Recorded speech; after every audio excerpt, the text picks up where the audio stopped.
세상을 향하여 하나님의 말씀을 증거하는 주님의 제자가 되시기를 우리 주 예수님의 이름으로 축복합니다.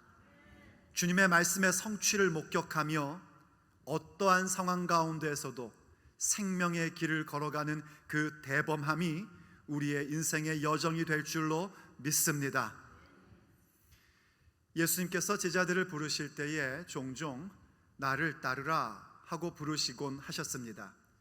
예수님께서는 그분을 따르는 제자들에게 인생의 목적이 무엇이어야 하고 어디로 가야 하는지를 가르쳐 주시는 것뿐만이 아니라 직접 그 길을 걸어가시며 인도하시면서 나를 따르라고 말씀해 주셨습니다. 바로 예수님의 자취를 따라오게끔 우리에게 늘 모든 모습을 모범으로 보여주셨습니다. 그래서 주님께서 그렇게 주님을 따르는 제자들에게 말씀하셨습니다. 누구든지 나를 따라오려거든 자기를 부인하고 자기 십자가를 지고 나를 따라올 것이니라. 우리가 이렇게 예수님 믿고 예배당 다니는 목적이 있다면, 그 이유가 있다면 그것은 예수님을 따르기 위함입니다.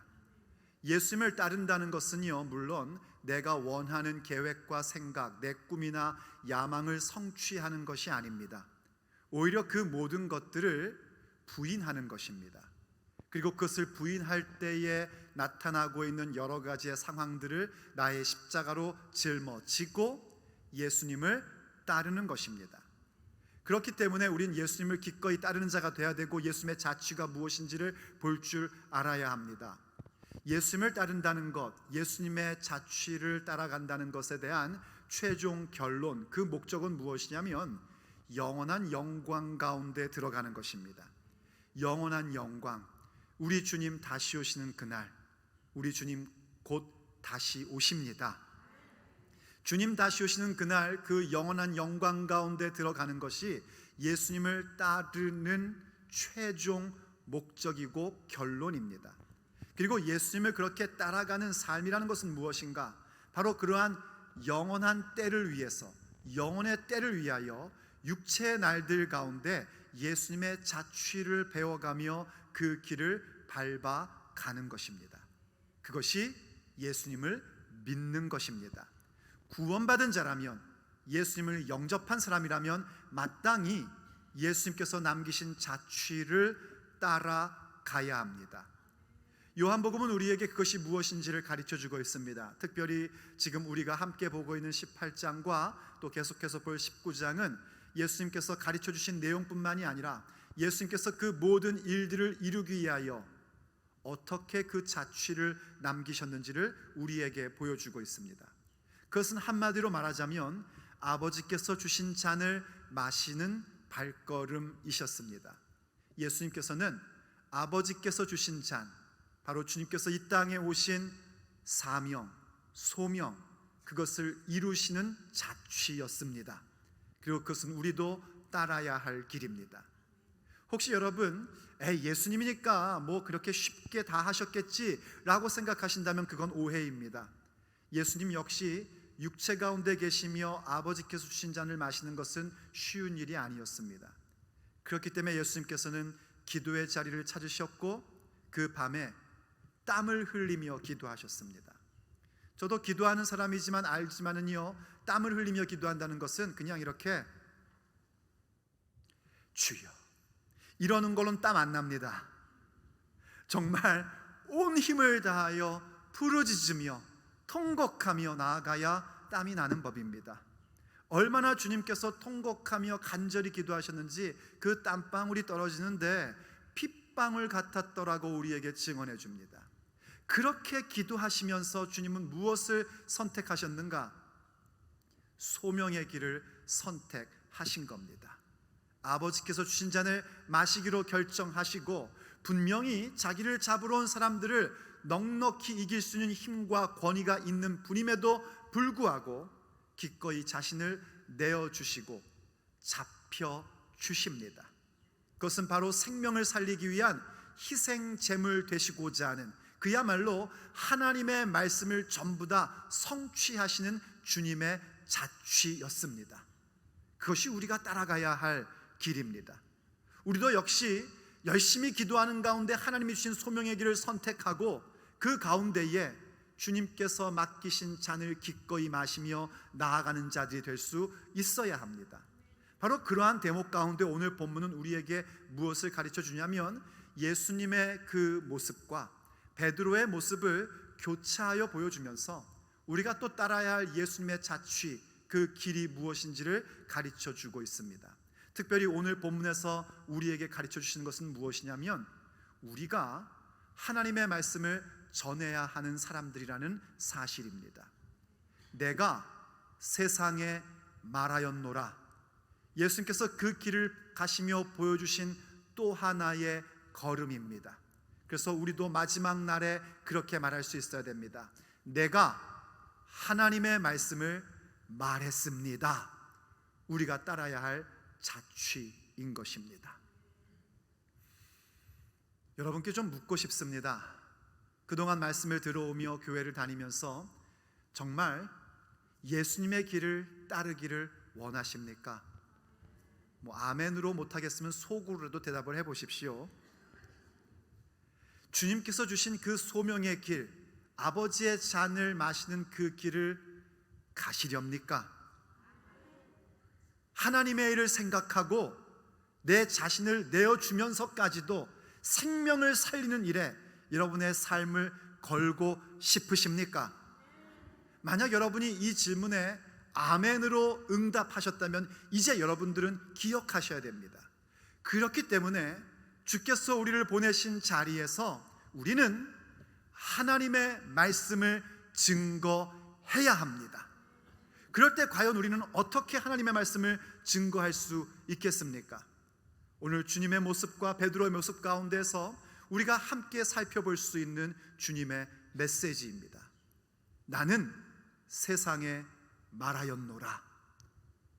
과연 어떻게 주의 복음을 증거해야 되겠습니까? 첫째, 그것은 드러내놓고 복음을 말하셔야 됩니다. 세상에 주의 말씀을 말하는 자가 되기를 원한다면 드러내놓고 복음을 말하십시오.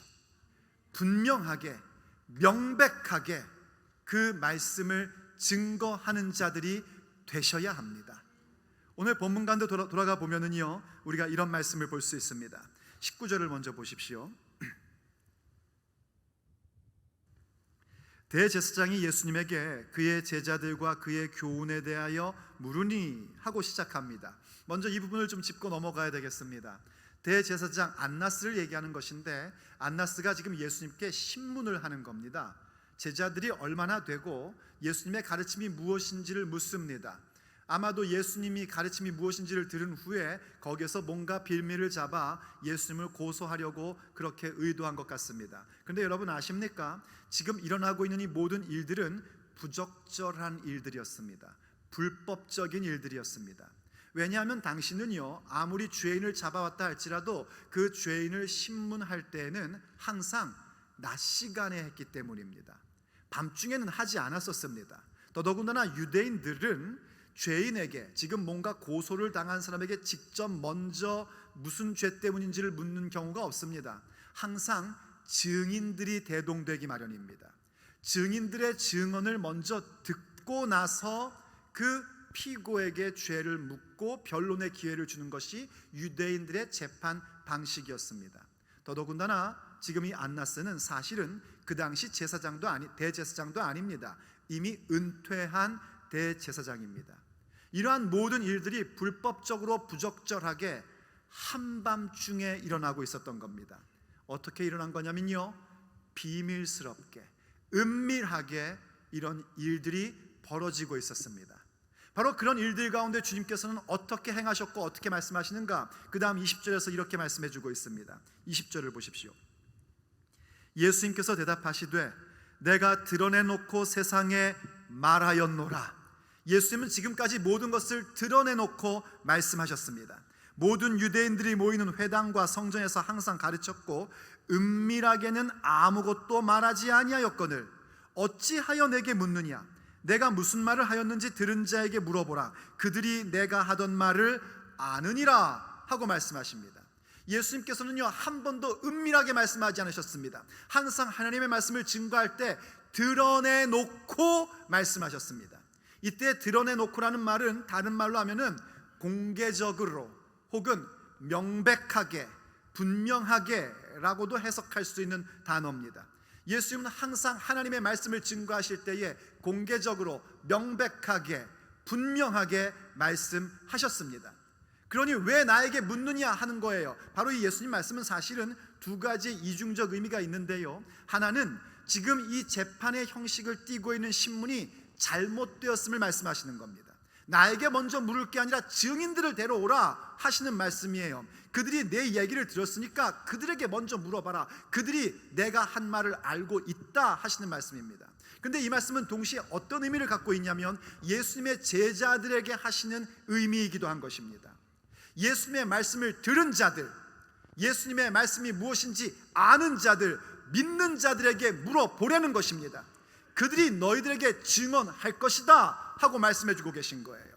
안타깝게도 그 당시엔 어떻게 됐는가? 아무도 예수님을 위하여 증언하는 사람이 없었습니다. 예수님의 수제자라 하는 베드로도 그 자리에 있었는데 그저 불을 쬐며 예수님 제자 아닌 척만 하고 있었지 예수님을 위하여 증언하지 못했었습니다. 그래서 주님께서 오늘 우리에게 말씀하고 계신 것입니다. 이 세상을 향하여 주님께서 주신 모든 말씀들, 사실 주님은요 이미 이 세상을 위하여 모든 말씀을 주셨습니다. 그것이 바로 우리가 가지고 있는 성경 66권 하나님의 말씀입니다. 근데 그것을 누가 들었는가? 세상이 들은 것이 아니라 바로 저와 여러분이 듣고 있는 것입니다. 예수님을 믿는 자들이 그 말씀을 들은 것입니다. 그리고 주님께서는 세상을 향하여 말씀하시는 거예요. 저들에게 물어봐라. 저들이 내가 한 말을 들었고 저들이 내 말을 알고 있다. 그리고 우리에게 말씀하시는 것입니다. 세상을 향하여 말하라. 하나님의 나라와 예수 그리스도의 복음을 말하라 말씀하고 계신 겁니다. 어떻게 말해야 되는가? 드러내놓고 그 복음을 말씀하셔야 됩니다. 명백하고도 분명하게 하나님의 말씀을 말하십시오. 증거하십시오. 왜냐하면 하나님의 말씀만이 생명이기 때문입니다. 그 말씀만이 능력이기 때문입니다. 그 말씀을 증거하는 것이 무엇을 또 증거하는 것인가? 내가 바로 그 생명을 갖고 있다는 사실, 그 아름다운 소식, 그 기쁜 소식을 갖고 있다는 사실을 증명하는 것이기 때문입니다. 그러므로 주님께서 하신 것처럼요, 주님의 자취를 밟는 제자들이라면 드러내놓고 이 기쁜 소식을, 이 아름다운 소식을, 이 복음을 말하는 자가 되십시오. 그게 주님을 따르는 것입니다. 그거 못하면요 우리가 화를 입게 될 것입니다. 열왕기 하 6장에 보면 북이스라엘 가운데 어려운 일이 생겼습니다. 그 당시에 강대국인 아람이라는 군대, 오늘날 말로 하면 시리아를 얘기하는 것인데, 이 시리아 군대가 북이스라엘을 공격하여 수도인 사마리아 성을 포위했습니다.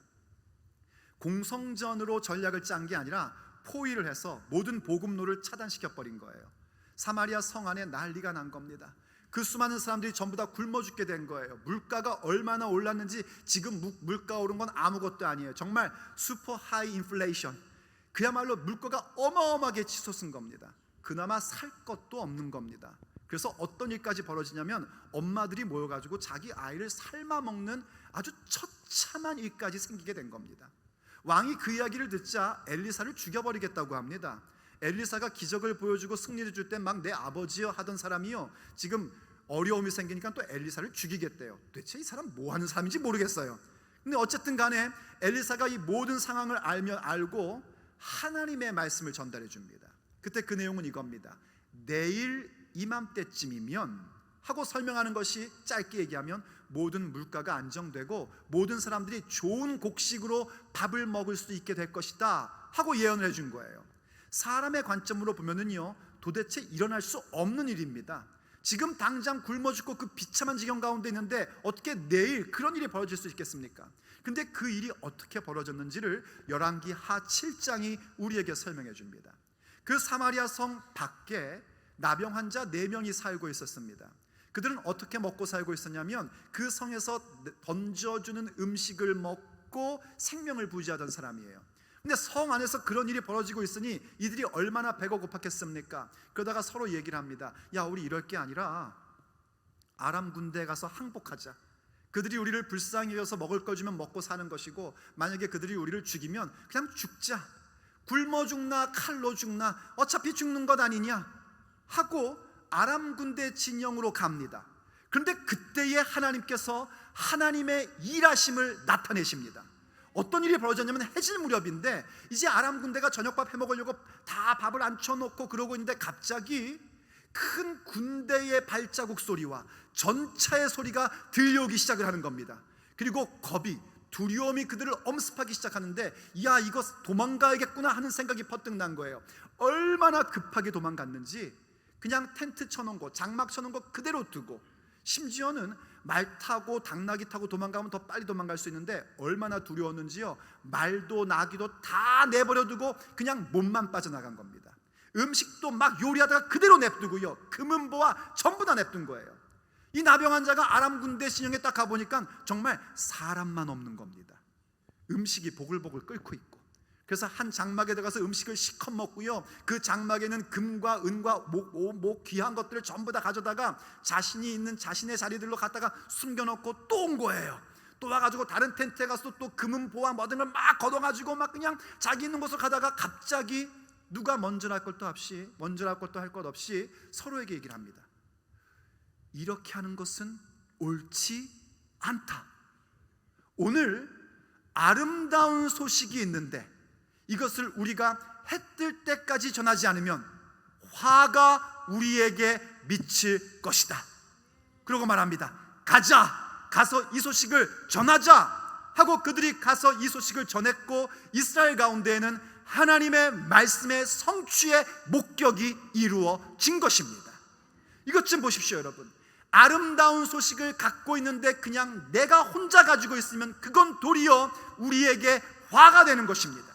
반드시 그것은 전하여 하나님의 말씀의 성취를 우리가 목격해야 하는 것입니다. 그래서 그 얼마 후에 하나님께서요, 이사야 선지자를 통하여 이렇게 말씀하시는 것을 우리가 보게 됩니다. 이사야 40장 9절 말씀입니다. 아름다운 소식을 시온에 전하는 자여, 너는 높은 산에 오르라.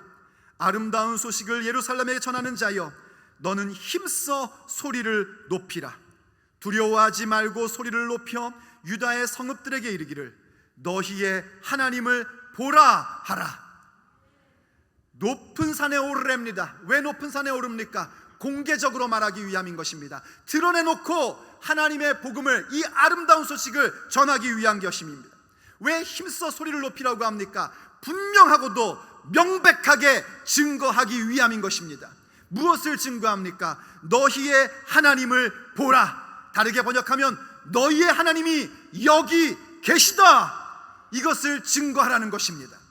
그러므로 우리도 주님의 복음을 드러내놓고 이렇게 증거할 수 있어야 됩니다. 공개적으로 명백하고 확실하게 주님의 말씀을 증거하십시오. 우리의 삶 가운데 그 말씀의 성취를 목격하게 될 것입니다. 아버지의 기적이 무엇인지를 우리가 보게 될 것입니다. 그런데 그럴 때 여러분 무슨 일이 생기는 줄 아십니까?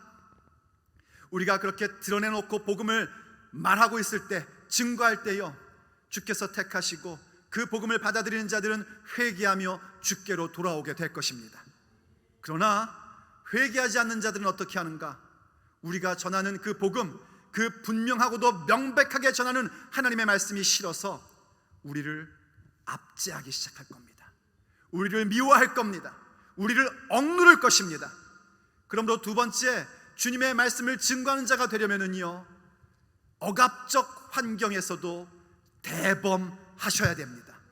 어떤 억압적 환경이 우리에게 온다 할지라도, 또 내가 어떻게 살다 보니 뭔가에 묶임 바 되었다 할지라도 우린 그 가운데에 대범한 그리스도인으로 서 있어야 합니다. 그리고 명백하게 주님의 복음을, 오직 예수님만이 길이요 진리요 생명이심을 증언해야 합니다. 그것이 주님을 따르는 제자들의 모습입니다. 다시 한번 본문으로 돌아가 보세요. 22절에서 이렇게 우리에게 가르쳐주고 있습니다. 이 말씀을 하심에, 곧 예수님께서요 그렇게 모든 말씀들을 명백하게 분명하게 말씀하시고 이렇게 도전을 하시니까 곁에 섰던 아랫사람 하나, 바로 대제사장의 아랫사람 하나가 손으로 예수님을 쳐 이르되 내가 대제사장에게 이같이 대답하느냐 하는 겁니다. 예수님께서 너무 명백하게 법률적으로도 또 영적으로도 분명한 진리의 말씀을 하시니까 할 말이 없는 거예요. 안나스도 할 말이 없는 겁니다. 그러니까 뭘 갖고 시비를 거는 거냐면 네가 대제사장에게 이같이 말하느냐, 기분 나쁘다는 겁니다. 괘씸하다는 겁니다. 그래서 이 아랫사람이요 예수님을 손으로 쳤댑니다. 지금 누가 누구를 친 건 줄 아십니까? 지금 정말 진정한 대제사장이신 예수님을 친 겁니다. 여기 쳤다라는 단어가 그저 이렇게 손으로 툭 쳤다 이런 의미가 아니랍니다. 학자들은 말하길 이것은 예수님께서 부상을 당할 정도로 때렸다라고 그렇게 우리에게 설명을 해줍니다. 아마 그랬을 겁니다. 사실 유대인들은요 손으로 사람 치는 것도 금하고 있습니다. 왜냐하면 하나님의 형상을 따라 지음받은 존재를 내 손으로 친다는 것은 하나님을 치는 것과 같다라는 것이 유대인들의 생각이었답니다. 여러분, 사람 손으로 때리지 마십시오. 사람 때리는 거 아닙니다. 손으로 이렇게 막 치는 거 아니에요. 그런데 지금 예수님을 그렇게 친 거예요. 누구를 위해서요? 자기의 상관인 대제사장을 편들겠다고 그런 겁니다. 누구한테요? 영원하신 대제사장, 참된 대제사장에게 말입니다. 이 사람 회개하지 않았으면 분명히 그 얘기 들었을 겁니다. 그가 말한 그대로 네가 이같이 대답함이 대제사장이 하는 행동이냐? 네가 대제사장이 이같이 대답했느냐? 하는 말을 그가 그대로 들었을 것입니다. 네가 영원하신 대제사장에게 손으로 치고 그렇게 말했냐? 하고 지옥 갔을 겁니다. 회개하지 않았다면. 어쨌든 그러한 상황이었던 겁니다. 지금 왜 손바닥으로 쳤는가? 예수님께서 너무나 드러내놓고 명백하게 말씀하시니까, 그리고 대범하게 말씀하시니까 예수님을 억압하려는 겁니다. 공포 분위기를 만들고 폭력적으로 억압하여 예수님이 아무 말씀 못하게끔 만들고 싶었기 때문입니다. 그러나 예수님은 그러한 것에 조금도 굴하지 않으십니다. 맞아서 부상을 당한 상태임에도 불구하고 그분은 뭐라고 대답하시냐면 23절, 예수님께서 대답하시되 내가 말을 잘못하였으면 그 잘못한 것을 증언하라. 바른 말을 하였으면 내가 어찌하여 나를 치느냐 하시더라. 안나스가 예수님을 결박한 그대로 대제사장 가야바에게로 보내니라 하고 기록해주고 있습니다. 예수님이 뭐라고 하시면 잘못한 거 있으면 증인을 대라는 것입니다. 지금 방금 한 말씀뿐만이 아니라 예수님께서 그동안 사역하면서 전하셨던 모든 말씀 가운데 잘못된 것이 있으면 증거를 대라.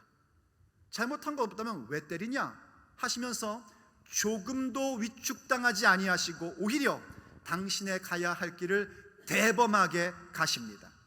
안나스는 도저히 뭔가 찾을 것이 없으니까요 예수님을 결박해 놓은 상태로 당시의 제사장인 가야바에게로 보내버립니다.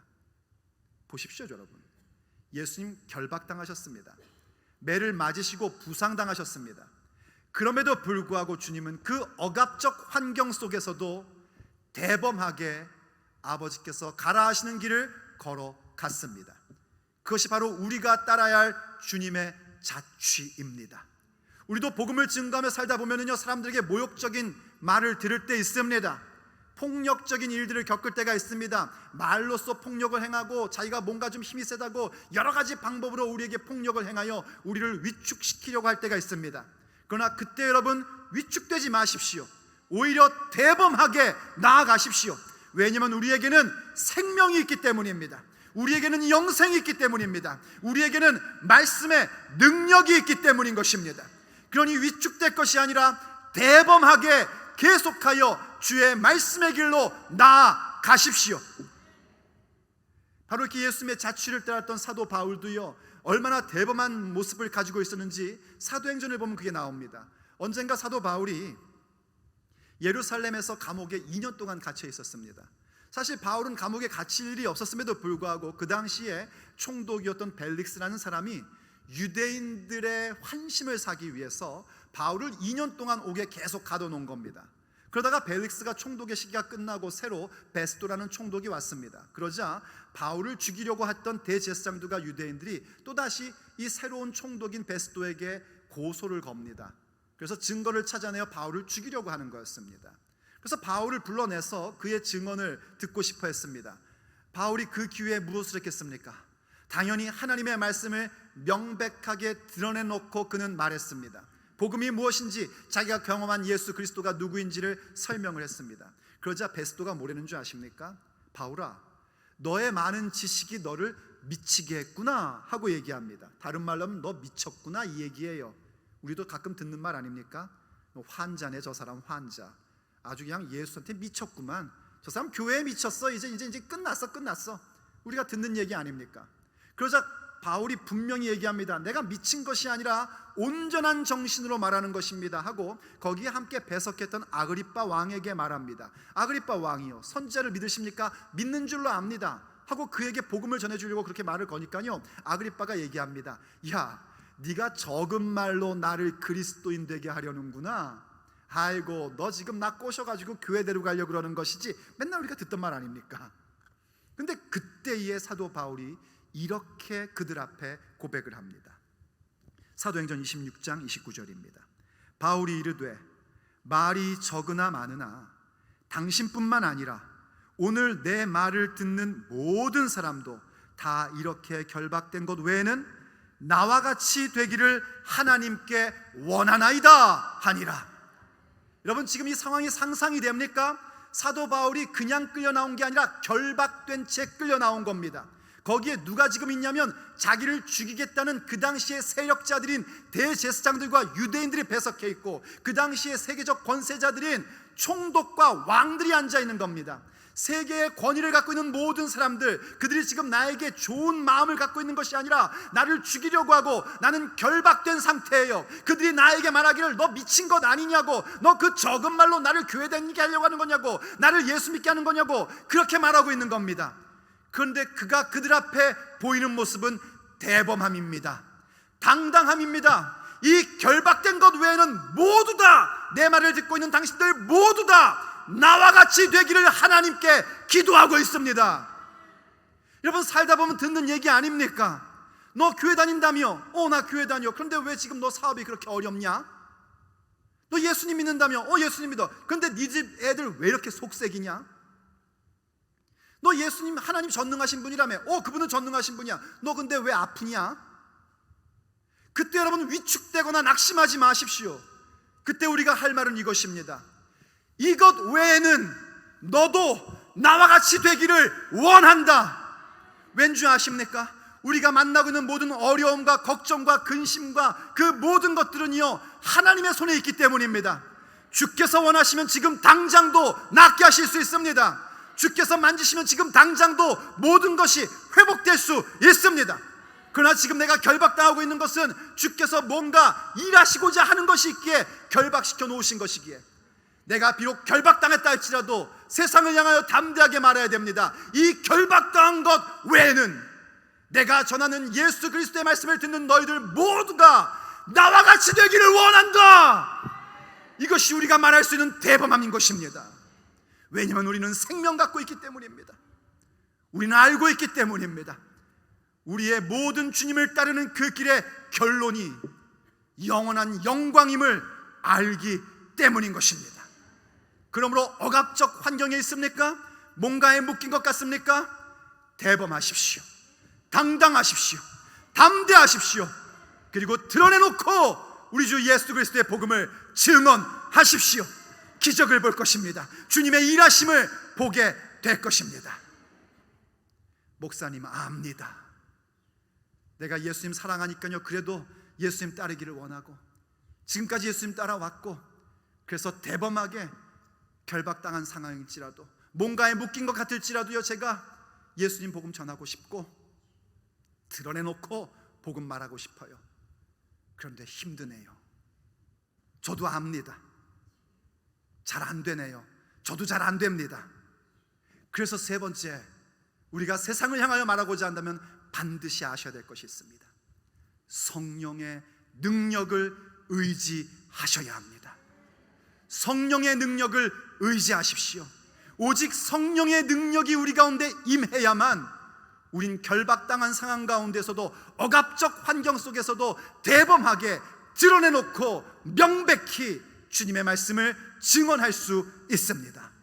우린 그 부분을 이어 베드로의 이야기에서 볼 수 있습니다. 다시 본문 25절부터 보십시오. 시몬 베드로가 서서 불을 쬐더니 사람들이 묻되 너도 그 제자 중 하나가 아니냐? 베드로가 부인하여 이르되 나는 아니라. 두 번째 부인입니다. 26절 대제사장의 종 하나는 베드로에게 귀를 잘린 사람의 친척이라 이르되 내가 그 사람과 함께 동선에 있는 것을 내가 보지 아니하였느냐? 참 이거 어떻게 하면 좋습니까 여러분? 이미 벌써 베드로는 한 번 부인했죠. 문지키는 여종이 너도 그 제자들 중에 하나가 아니냐 할 때에 아니다 하고 아닌 척 했습니다. 그런데 사람들은 다 압니다. 베드로가 예수님 제자인 것. 자기는 아닌 척하고 예수님을 잡아온 사람들과 함께 불을 쬐고 있었는데 이게 웬일입니까? 그들이 다 내가 누구인지를 알아보는 겁니다. 너도 그 제자 중에 하나가 아니냐? 심지어는요, 내가 주님을 위해서 내 생각대로, 내 방법대로, 내 사람의 방법대로 주님의 뭔가 해보겠다고 하다가 저질렀던 일 때문에 더 들통이 나버리는 겁니다. 그러니까 여러분 제발 부탁인데 어디 가서 예수님 제자 아닌 척 좀 하지 마십시오. 예수님 영접하셨습니까? 하나님의 자녀를 믿으십니까? 그렇다면 여러분 세상은 다 압니다. 우리가 아무리 아닌 척하고 예수님 부인하는 척해도요, 우리가 하나님의 자녀인 것 다 압니다. 왜냐하면 이 더러운 왼수마귀가 예수님 믿는 자들 누구인지 다 알고 있거든요. 근데 우리가 그 왼수마귀 앞에서요, 내가 예수님 믿는 것, 예수님 제자 아닌 척 하면은요, 이 마귀가 신나가지고요, 우리를 더 깊은 구렁텅이로 집어넣어 버립니다. 우리의 연약한 부분을 계속 건듭니다. 그러면서 결국은 우리로 하여금 좌절하게 만들고 실망하게 만드는 거예요. 지금 베드로가 극골당하고 있는 겁니다. 나름대로 주님 사랑해서 주님 따라온다고 여기까지 따라왔는데 인간의 방법, 사람의 일을 생각하며 따라오다 보니 예수님 부인하고 예수님 제자 아닌 척했지만 사람들은 다 알고 있어요. 다 알고 있어요. 그런데 뭐라 그럽니까? 27절 이에 베드로가 또 부인하니, 세 번째 부인하니까 곧 닭이 울더라. 이 닭이 운 게 참 은혜입니다. 누가복음을 보니까요, 예수님께서 베드로가 예수님 모른다고 세 번째 탁 부인할 때 예수님께서 베드로를 보셨다라고 얘기합니다. 바로 베드로와 예수님의 눈이 마주친 겁니다. 그때에 예수님께서 네가 닭 울기 전 나를 3번 부인하리라 하신 말씀이 베드로가 생각이 났답니다. 예수님과 눈이 마주침으로 말미암아 생각이 난 거예요.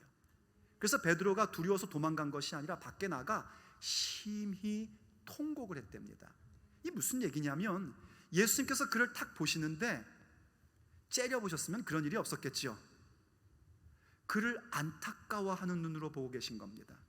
그 눈길을 보자 닭 울기 전에 네가 나를 3번 부인하리라는 말씀이 생각나면서 그동안 예수님으로부터 받아온 은혜와 사랑이 가슴 깊이 다시 생각이 나는 겁니다. 그래서 자기의 모습이 보이는 거예요. 제자 아닌 척하고 예수님 안 믿는 사람인 척하고 괜히 예수님 믿는 거 얘기하면 손해볼 것 같으니까 아니요 안 믿어요 이러고 있고, 그랬던 나의 못난 모습 때문에 너무나 좌절하고 실망하고 도대체 나는 뭐지? 이런 생각 들면서 절망한 겁니다. 그런데 이 닭 울음소리가 베드로에게는 은혜의 소리였습니다. 바로 주의 말씀을 기억나게 하는 소리였고요, 마침내 부활하신 예수님께서 베드로를 다시 찾아오셔서 그에게 소명을 다시 주시고 그를 회복시켜 주십니다. 그리고 그를 예수 그리스도의 증인으로 다시 세워 주십니다. 그리고 40일 동안 부활하신 주님께서요, 제자들에게 하나님의 나라에 대한 복음을 다시금 가르쳐 주시고 그리고 승천하시면서도 그들에게 기다리라고 말씀을 하세요. 그 부분을 누가복음은 이렇게 설명을 해줍니다. 누가복음 24장 48절을 보십시오. 너희는 이 모든 일의 증인이라. 여러분, 우리가 이 모든 일의 증인인 줄로 믿습니다. 예수님께서 길이요 진리요 생명이심에 대한 증인입니다. 우리가 바로 하나님 말씀에 대한 증인인 줄로 믿습니다. 그런데 그러한 증인인데 주께서 뭐라고 말씀하시는가? 29절 볼지어다 내가 내 아버지께서 약속하신 것을 너희에게 보내리니 너희는 위로부터 능력으로 입혀질 때까지 이 성에 머물라 하시니라. 증인인데 나가서 증거하라 하시는 것이 아니라 먼저 기다릴 것이 있답니다. 내가 아버지께 받아서 너에게 전해줄 것, 그것은 무엇이면 바로 성령님이십니다.